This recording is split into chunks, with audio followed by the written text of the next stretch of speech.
네, 이어서 코로나 상황 그리고 라임 사태 관련 검사들의 수상한 통화 확인 소식 짚어봅니다. 최영일 시사평론가 나오셨습니다. 안녕하십니까? 안녕하세요. 자, 확진자 소식부터 네. 보겠습니다. 새벽 0시 기준으로 신규 확진자 수가 346명. 이 숫자만 보면 지난해 11월 하순 이후 최저치라고 지금 하는데 네. 뭐 전문가들은 저 그래프상에서도 볼 수 있듯이 확실하게 확산세는 꺾였다 이렇게들 네네. 평가가 나오고 있는 것 같습니다. 그런데 여전히 사람 간 접촉 감염들은 계속되고 있는 상황인데 네. 가족 모임 했다가 네. 이게 지금 적발된 사례가 있다는데 생일 모임 예. 하다가도 지금 적발이 되나 봐요. 그러니까 뭐 이게 일상적이면은 이해가 되는 모임이죠. 네. 노모가 생신입니다. 그러니까 이제 이 형제들과 자녀들, 친척이 모입니다. 근데 흩어져 살고 있어요. 지금 노모는 순천에 계시고 이 자녀와 친인척들은 경기, 전남 또는 경남 쪽에 흩어져 살고 있어요. 네. 그런데 이분들이 모였는데 18명이 모였습니다. 그런데 경기도 시흥에 사는 한 자녀가 확진이 된 거예요. 네. 그러다 보니까 이제 역학조사 결과 순천 이 어머니 댁에 다 18명이 모였던 게 확인이 됐고 이 중에 12명이 확진으로 나온 겁니다. 그러니까 18명 가족이 모였다 흩어졌는데 그 안에서 12명 확진이고 지역사회 전파 가능성이 있잖아요. 이런 것 때문에 지금 일단 방역수칙 위반은 명확하다. 5인 이상 사적 금지에 이제 걸리는 거죠. 그래서 일단은 이 치료 중이니까 치료가 다 마친 후에 과태료 발부 여부를 결정한다고 하네요.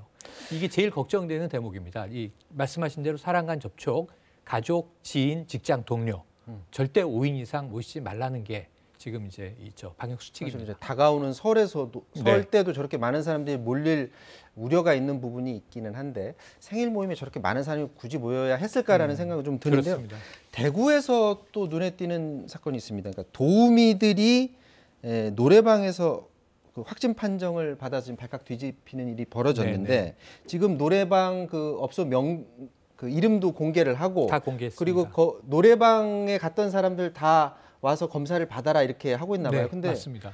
도우미 자체가 지금 불법 아닌가요?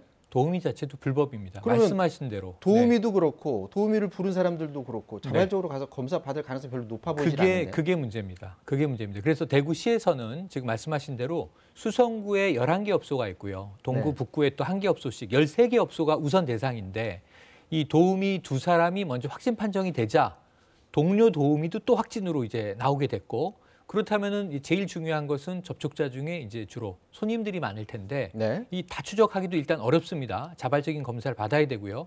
지금 어느 정도나 퍼질지 일단 최소한 지금 10명이 넘어가고 있는 확진 상황인데 여기서 더 나올 가능성도 있습니다. 훨씬 높은 거죠. 그게 지난 19일부터 확인이 된 거기 때문에 극히 최근이거든요.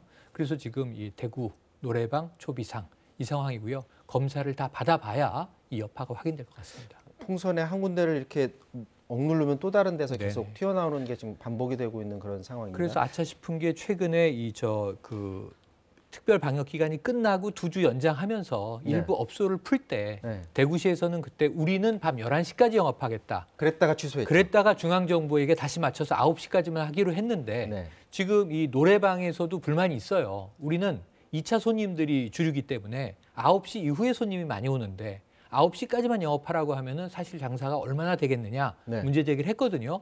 그런데 지금 이런 상황을 보면 노래방을 통해서의 확진도 앞으로 우려해야 될 상황 아닌가 싶어서 지금 사실은 영업을 더 완화해 주거나 하기는 쉽지 않은 상황으로 보여집니다. 지금 말씀하신 부분을 사실은 이제 정치권에서도 이걸 문제 제기를 하는 맞습니다. 사람들이 지금 있는 네. 상황입니다. 그러니까 밤 9시 이후에 영업을 규제를 하고 있는 상황인데 뭐 굳이 밤 9시까지 이후의 상황을 규제를 하냐 네. 이 부분을 정치권에서 문제를 삼는 목소리가 나오고 있고요. 또 정부에서 여기에 대해서 또 반박을 하고 있습니다. 잠깐 보고 오겠습니다. 정부에 강력히 요구합니다. 비과학적이고 비상식적인 일률적 영업 규제 지금 당장 철폐하십시오. 코로나19 바이러스가 무슨 야행성 동물입니까? 저녁 9시까지는 괜찮고 그 이유는 더 위험합니까?